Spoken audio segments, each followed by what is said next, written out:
السلام علیکم، کیسے ہیں آپ سب لوگ؟ آئی ہوپ کہ سب ٹھیک ہوں گے اور جہاں ہوں گے خوش ہوں گے۔ آج کی سٹوری سنانے سے پہلے آپ سے ریکویسٹ ہے کہ آپ چینل کو سبسکرائب کر لیں، اور اگر آپ کے پاس بھی سٹوریز ہیں تو آپ میرے واٹس ایپ نمبر پر سینڈ کر سکتے ہیں۔ یہ پہلی سٹوری شازیہ نے سیالکوٹ سے سینڈ کی ہے۔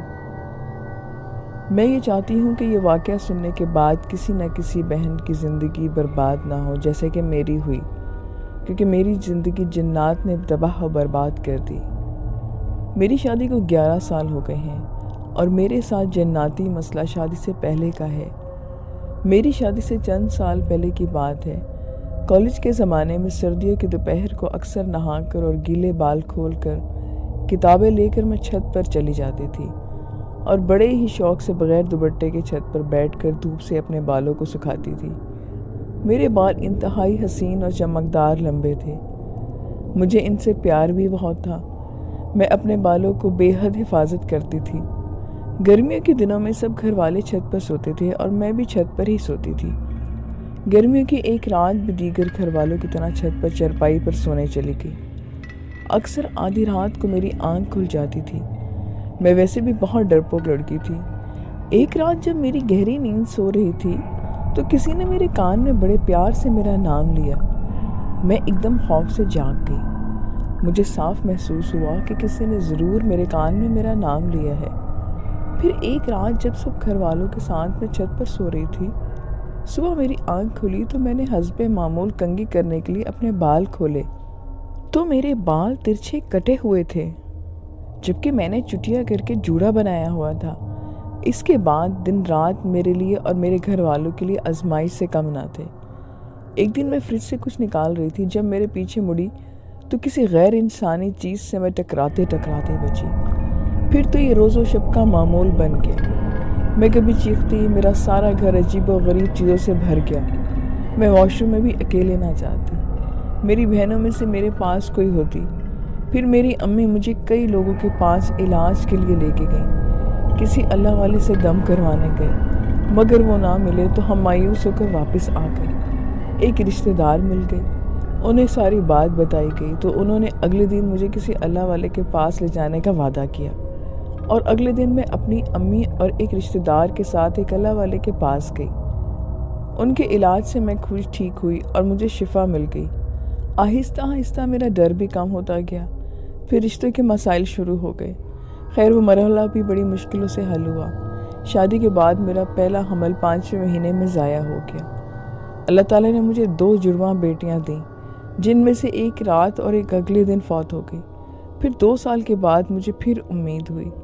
جگہ جگہ سے علاج کروانے کے بعد اللہ تعالیٰ نے مجھے ایک بیٹا دیا جو بہت ہی زیادہ کمزور تھا۔ 11 دن ہاسپٹل والوں نے اسے رکھا۔ 3 ماہ تک اس بچے کو بڑی ہی مشکل سے ایک کمرے میں پالا، باہر تک نہیں نکالا۔ جب وہ بچہ 3 سال کا ہوا تو ایک ڈاکٹر کے پاس لے کر گئے۔ اس نے چیک کر کے بتایا کہ یہ بچہ اب نارمل ہے۔ اس کے بعد 3 بار میں امید سے ہوئی۔ کوئی چیز خواب میں آتی اور میرا حمل ضائع ہو جاتا۔ ہمارا گھر کچا تھا۔ میں نے اپنا زیور بیچ کر کچھ قرض پکڑ کر بڑے ارمانوں سے گھر بنایا تو سارے گھر میں دھڑاڑے پڑ گئی۔ دیوار کے آر پار نظر آنے لگتا۔ ہم نے 2-3 دن بعد گھر خالی کیا اور قرض اٹھا کر دوسرا گھر کرائے پر لیا۔ یہ سب بتاتے ہوئے میری آنکھوں سے آنسو نہیں تھم رہے۔ میری آپ سب بہنوں سے گزارش ہے کہ آپ سب بھی احتیاط کیا کریں۔ نیکسٹ سٹوری عمران اقبال نے سینڈ کی ہے۔ جمعرات کا دن، مٹھائی کی دکانیں اور جنات کی آمد۔ مشرق میں کسی بھی تہوار کا تصور مٹھائی کے بغیر ناممکن ہوتا ہے۔ عید ہو یا دیوالی، مٹھائی کا ہونا لازمی ہے، اور یہی وجہ ہے کہ مٹھائی دیکھتے ہی تقریباً اکثریت کے منہ میں پانی آ جاتا ہے۔ لیکن کیا آپ یہ بات جانتے ہیں کہ مٹھائی جنات کا بھی پسندیدہ کھانا ہے؟ حیدرآباد میں یوں تو کئی چیزیں بہت مشہور ہیں، لیکن وہاں کی مٹھائی کی تو بات ہی الگ ہے۔ کئی سال پہلے میرا ایک بار حیدرآباد جانا ہوا تو وہاں مٹھائی کی ایک دکان سے ہم نے کافی ساری مٹھائیاں خریدیں۔ اب جب میں نے آپ کو حیدرآباد لکھنا شروع کیا ہے تو مجھے اس دکان کے مالک کی ایک بات یاد آئی۔ وہ اپنے سیلز مین سے کہہ رہے تھے کہ آج جمعرات ہے، وضو کر کے برفی کے 15 تھال الگ کر دینا۔ مجھے تب یہ بہت حیرانی ہوئی کہ اتنی برفی کون کھاتا ہے اور وضو کر کے کیوں نکالی جائے، کیونکہ مجھے بذات خود برفی پسند نہیں ہے۔ اس بات کو یاد کر کے میں نے سوچا کہ کیوں نہ کسی کو اس مٹھائی کی دکان پر بھیجا جائے اور ان سے پوری بات پتہ کی جائے۔ بات ایسی تھی کہ وہ اگر بتاتے تو ان کی دکانداری خطرے میں پڑنے کا خطرہ تھا، اس لیے انہوں نے ہم سے ریکویسٹ کی کہ دکان کا نام نہ بتایا جائے۔ میں یہاں ان کی دکان کا نام نہیں بتا رہی، صرف یہ کہہ سکتا ہوں کہ ان کی دکان کا شمار حیدرآباد کی چند بڑی مٹھائی کی دکانوں میں ہوتا ہے۔ قصہ کیا تھا انہی سے سنیے۔ مٹھائی کی یہ دکان ہماری پشتینی ہے۔ مجھ سے پہلے میرے والد اور اس سے پہلے دادا بھی یہی کام کرتے تھے۔ یہ واقعہ میرے دادا اور میرے والد نے مجھے سنایا تھا اور ساتھ ہی مجھے تاکید بھی کی تھی کہ وہ تاکید بعد میں بتاؤں گا، پہلے وہ واقعہ آپ سن لیں۔ میرے دادا ایک نہایت پرہیزگار انسان تھے۔ 5 وقت کی نماز کے علاوہ وہ مختلف وظائف بھی کرتے تھے۔ صبح جیسے ہی ہماری مٹھائی کی دکان کھلتی، دادا پہلے دکان میں اگربتی جلاتے اور گلے پر بیٹھتے، پہلے کچھ وظائف پڑھ کر کام کا آغاز کرتے۔ ان کا یہ ماننا تھا کہ یہ ہماری روزی کی جگہ ہے اور اس کی عزت کرنا ہمارا کامیابی کا باعث ہے۔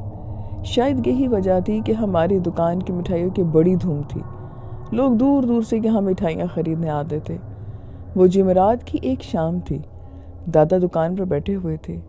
اس وقت مغرب کا ٹائم تھا اور دادا ابھی نماز پڑھنے جانے کا سوچ ہی رہے تھے کہ سفید شلوار قمیض میں ایک صاحب دکان میں داخل ہوئے۔ ان کے داخل ہوتے ہی پوری دکان خوشبو کی بڑی مہک سے بھر گئی۔ اس مہک سے چونک کر میرے دادا نے سر اٹھا کر انہیں دیکھا۔ وہ صاحب متانت سے چلتے ہوئے بڑے دادا کے پاس آئے اور ادب سے بولے، بڑے صاحب آپ کا کافی نام سنا ہے، ہمارے یہاں کل نیاز ہے، اسی سلسلے میں حاضر ہوا ہوں۔ مجھے 20 تھال برفی کے درکار ہیں، کل عصر میں آ کر میں لے جاؤں گا۔ میرے دادا جو کافی غور سے انہیں دیکھ رہے تھے، ان کی بات سن بھی رہے تھے، ان کے چپ ہونے پر فوراً بولے، فکر نہ کریں جناب، میں بذات خود باوضو ہو کر آپ کے لیے مٹھائی بناؤں گا اور خود ہی تھال بھی سیٹ کر کے دوں گا۔ میرے دادا کی یہ بات سن کر اس شخص کے چہرے پر مسکراہٹ پھیلی۔ میں نے آپ کا ذکر بالکل صحیح سنا ہے، آپ واقعی با علم ہیں۔ یہ سن کر میرے دادا ادب سے بولے، بس جی اللہ کی عنایت ہے، ذرے کو آفتاب بنا دیا۔ لیکن مجھے حیرت اس بات پر ہے کہ کیا آپ کے ہاں بے نیاز ہوتی ہے؟ اس پر اس شخص نے جواب دیا، اللہ تو ہمارا بھی ہے۔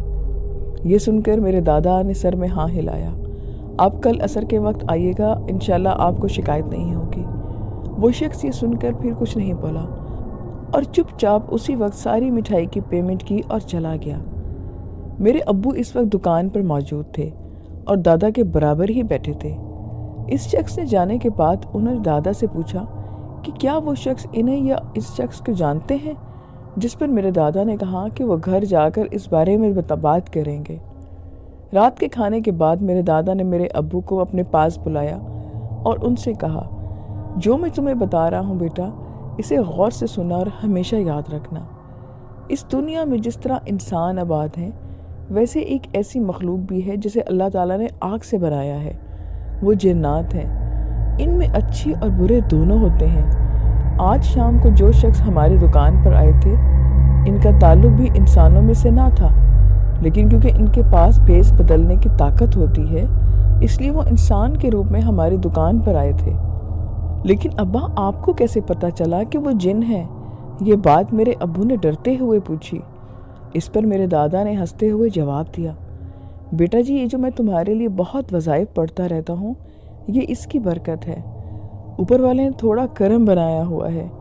یاد کرو جب وہ دکان میں داخل ہوئے تو عطر کی کیسی تیز مہک نے پوری دکان کو اپنی لپیٹ میں لیا تھا، اور جب میں نے نظر اٹھا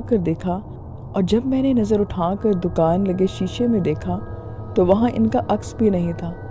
میں فوراً سمجھ گیا کہ وہ انسان نہیں ہیں، کیونکہ جنات شیشے میں دکھائی نہیں دیتے۔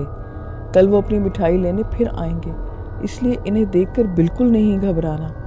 میرے دادا کی یہ بات سن کر میرے ابو جو اس وقت بالکل نوجوان تھے، انہوں نے دکان جانے سے ہی صاف منع کر دیا۔ ان کی بات سن کر دادا ہنسنے لگے اور کہا، ٹھیک ہے جیسے تمہاری مرضی، لیکن میرے بعد یہ دکان تم نے ہی سنبھالنی ہے، تو ایک بات ہمیشہ یاد رکھنا کہ جب بھی یہاں کہیں بھی مٹھائی کی دکان بناؤ تو اس میں چاروں جانب شیشے ضرور لگوانا، تاکہ اگر قسمت سے کبھی تمہارے پاس بھی ایسا کوئی گاہک آئے تو تم سے اچھے سے بات کرو اور باوضو ہو کر ان کے کام کرو، وہ بھی اللہ والے ہوتے ہیں، ہمارے کام سے خوش ہوں گے تو روزی میں برکت کے لیے دعا کریں گے۔ پھر اگلے دن عصر کے وقت وہ صاحب پھر آئے۔ میرے ابو اس وقت دکان پر نہیں گئے تھے، لیکن میرے دادا نے وعدہ کے مطابق باوضو ہو کر خود ان کا آرڈر تیار کیا اور نہایت عزت و احترام سے انہیں پیش کیا۔ وہ صاحب ہمارے یہاں سے بہت خوش ہو کر گئے۔ وہ دن اور آج کا دن ہے، ایسا لگتا ہے کہ جیسے اللہ ہم پر مہربان ہے۔ ہماری مٹھائی کی آج بھی پورے حیدرآباد میں دھوم ہے۔ میرے دادا کی حیات میں وہ 2 دفعہ ان کے پاس آئے تھے۔ دادا کے انتقال کے بعد میرے والد صاحب نے دادا کی ہر بات بخوشی عمل کیا۔ ہماری ہر برانچ میں چاروں جانب شیشے لگے ہوتے ہیں۔ جبکہ ایسا کوئی آرڈر آتا ہے تو میرے والد باوضو ہو کر ہر چیز تیار کرتے ہیں۔ اب اگر آپ کا بھی کسی مٹھائی کی دکان پر جانا ہو تو اس بات کو نوٹ کر لیجئے گا، کیا پتہ آپ کے برابر میں کوئی ایسا انسان کھڑا ہو جس کا عکس شیشے میں دکھائی نہ دیتا ہو۔ اگلی کہانی شہریار خان کی ہے، جنہوں نے ملتان سے بھیجی ہے۔ آج سے 17 سال پہلے ایک خوفناک واقعہ میرے ساتھ پیش آیا جو آج میں آپ کو سنا رہا ہوں، اور اس کے بعد آپ لوگوں کو یقین آ جائے گا کہ دنیا میں واقعی روحیں ہوتی ہیں۔ میں گاؤں کے ایک گورنمنٹ اسکول میں ماسٹر تھا اور اسکول میرے گھر سے کافی دور تھا، اس لیے میں ہمیشہ بس پر سفر کر کے اسکول جاتا تھا اور اسی بس پر واپس گھر بھی آتا تھا۔ اس زمانے ٹریفک اتنی زیادہ نہیں ہوتی تھی، ہمارے گاؤں میں فقط ایک ہی بس ہوتی تھی۔ پرانا وقت تھا، نہ زیادہ بجلیاں تھیں اور نہ روشنیاں، لائٹیں اور موم بتیوں کا زمانہ تھا۔ یہ واقعہ تب کا ہے جب موٹر سائیکل اور ٹیکسی اور کاریں وغیرہ نہیں ہوتی تھی۔ اس زمانے میں ہمارے گاؤں میں صرف ایک ہی بس آتی تھی اور وہ بھی بہت پرانی تھی۔ ایک دن ہمارے اسکول میں ایک تقریب تھی اور مجھے اسکول جلدی پہنچ کر بہت سارے انتظامات کرنے تھے۔ میں نے سوچا کہ اگر میں صبح نکلا تو رات دیر ہو جائے گی۔ پہنچتے اس لیے میں نے رات کو ہی اسکول جانے کا فیصلہ کر لیا تاکہ اگلی صبح میں اسکول پہنچ کر سارے انتظام کر سکوں۔ میں اپنے گھر سے نکلا اور گاؤں کی کچی سڑک پر جانے لگا۔ میں جانتا تھا کہ رات کے وقت وہ بس نہیں آئے گی، اس لیے میں پیدل جانے لگا، مگر کچی سڑک پر آتے ہی مجھے سامنے سے دور سے بس نظر آئی۔ میں خوش ہو گیا کہ چلو بس پر جاؤں گا تو جلدی پہنچ جاؤں گا۔ وہ بس آہستہ آہستہ چلی آ رہی تھی، میں بھی تیز سے چلتا ہوا اس کے پاس پہنچ گیا۔ میں چلنے کے ساتھ ساتھ اس بس میں آوازیں بھی دے رہا تھا کہ رک جاؤ رک جاؤ، مگر وہ بس اسی رفتار سے چلتی آ رہی تھی۔ میں بھاگنے لگا اور بھاگ کر بس کو روکنا چاہتا تھا۔ میں زور زور سے اس بس کو روکنے کے لیے آوازیں دے رہا تھا۔ پھر کچھ آگے جا کر وہ بس رک گئی۔ بس کے ڈرائیور نے کھڑکی سے سر نکال کر مجھ سے کہا کہ جلدی آؤ بھائی، ہمیں دیر ہو رہی ہے۔ میں جلدی بھاگ کر اس بس میں بیٹھ گیا۔ اس بس میں 40 کے قریب اور مسافر بھی تھے۔ میں آخری سیٹ پر جا کر بیٹھ گیا۔ مجھ سے برابر والی سیٹ پر ایک بوڑھا آدمی اور ایک نوجوان لڑکی بھی تھی۔ ڈرائیور نے میرے بیٹھتے ہی بس سٹارٹ کر دی اور تھوڑی ہی دیر میں وہ بس چلنے لگی۔ وہ بوڑھا آدمی میرے قریب ہو کر بیٹھ گیا اور مجھ سے پوچھتا ہے کہ تم کون ہو بیٹا اور تم کہاں جانا چاہتے ہو؟ میں نے مسکراتے ہوئے ان کا جواب دیا کہ بابا جی، گاؤں کے اسکول میری ڈیوٹی ہے، میں وہیں جا رہا ہوں۔ میری بات پر اس بزرگ نے عجیب سا جواب دیا کہ یہاں مسافر سب ہیں بیٹا۔ میں نے اس بوڑھے کا کوئی جواب نہیں دیا اور کھڑکی سے باہر دیکھنے کی ناکام کوشش کرنے لگا، کیونکہ باہر ہر طرف اندھیرا تھا اور کچھ بھی دکھائی نہیں دے رہا تھا۔ ہماری بس تیز رفتاری سے چل رہی تھی۔ پھر ہماری بس اچانک بہت بڑے درخت سے ٹکرا گئی، لیکن کوئی حادثہ نہیں ہوا اور پھر ایک بار دوبارہ چلنے لگی۔ میں بور ہو رہا تھا۔ پھر میں نے یوں ہی بات کرنے کے لیے اس بابا سے پوچھا کہ آپ نے کہاں جانا ہے بابا؟ بس بیٹا یہیں پاس ہی ہے میرا گھر۔ میں نے اس بوڑھے بابا کی نظریں ہٹا کر باقی مسافروں کو دیکھا، جن میں سے آدھے لوگ سو رہے تھے اور باقی سب مسافر ادھر ادھر دیکھ رہے تھے۔ پھر اس بوڑھے بابا نے ڈرائیور سے کہا کہ گاڑی روک دو، میرا گھر آ گیا ہے۔ میں نے کھڑکی سے باہر دیکھا تو چاند کی تیز روشنی میں باہر سب کچھ صاف نظر آ رہا تھا، لیکن یہ دیکھ کر میں ایک دم صدمے میں آ گیا۔ باہر تو چاروں طرف قبرستان تھا، پھر اس بوڑھے کا گھر کہاں تھا؟ اس بوڑھے نے میری طرف دیکھ کر ہنستے ہوئے کہا کہ میرا گھر آ گیا ہے بیٹا، میں اب چلتا ہوں، خدا حافظ۔ میں نے کچھ حیرت بھری نظروں سے بس کی کھڑکی سے باہر چاروں طرف دیکھا۔ دور دور تک کوئی گھر نہ تھا، ہر طرف قبریں تھیں۔ مجھے اس بوڑھے بابا کی یادداشت اور ذہنی توازن خراب لگا۔ میں نے کچھ الجھتے ہوئے اس بابا سے پوچھا کہ یہاں کہاں ہے آپ کا گھر؟ یہاں تو سب قبریں ہیں بابا جی۔ وہ بابا مسکرایا، پھر انہوں نے باہر ایک پھٹی ہوئی قبر کی طرف اشارہ کرتے ہوئے کہا، یہی تو ہے میرا گھر بیٹا۔ یہ بول کر وہ بوڑھا بابا بس سے باہر نکل گیا۔ میں کھڑکی سے باہر آتے حیران ہو کر دیکھنے لگا۔ اس بوڑھے بابا نے آخری بار پلٹ کر میری طرف عجیب نظروں سے دیکھا، اور پھر میری نظروں نے ایک عجیب منظر دیکھا۔ وہ بوڑھا آہستہ آہستہ اس پھٹی ہوئی قبر کے اندر جانے لگا۔ میرا دل خشک پتے کی طرح کانپ رہا تھا۔ ڈر اور خوف سے میں پسینہ پسینہ ہو گیا۔ پھر میری نظر اس قبر کی تختی پر لگی جس پر لکھا تھا امام دین، وفات 1970، عمر 80 سال۔ میں نے گھبراتے ہوئے کھڑکی بند کر دی۔ ڈر اور خوف سے میرا پورا جسم کانپنے لگا۔ پھر میرے ساتھ بیٹھی ہوئی لڑکی نے مجھے پانی کا گلاس دیا۔ میں نے پانی کا گلاس اس لڑکی کے ہاتھ سے لے کر شکریہ کہا۔ اس لڑکی نے مجھ سے پوچھا کہ کیا ہوا، آپ اتنے گھبرائے کیوں ہیں؟ میں نے گھبراتے ہوئے کہا کہ یہاں جو میرے ساتھ سیٹ پر بابا جی بیٹھے تھے، آپ نے ان کو دیکھا؟ تو اس لڑکی نے حیرانی سے پوچھا، کون سے بابا؟ یہاں تو کوئی نہیں تھا۔ اس لڑکی کی بات سن کر میں حیران ہوا۔ اب مجھے یقین آیا کہ وہ بوڑھا کوئی انسان نہیں تھا، میرے ساتھ کچھ غلط ہو چکا تھا، کچھ ایسا جو انسانی ذہن قبول نہیں کر پاتا۔ لیکن میں یہ جانتا تھا کہ اب اس کے بعد جو میرے ساتھ ہونے والا تھا وہ پہلے سے کہیں زیادہ عجیب و پراسرار تھا۔ لسن جی، آج کی سٹوریز تھیں۔ آئی ہوپ کہ آپ کو اچھی لگیں گی۔ اگر اچھی لگیں تو اپنا فیڈ بیک ضرور دیں اور مجھے کامنٹس میں بتائیے گا۔ پھر نیکسٹ ویڈیو میں ملیں گے نیو سٹوریز کے ساتھ۔ اپنا خیال رکھیں۔ خدا حافظ۔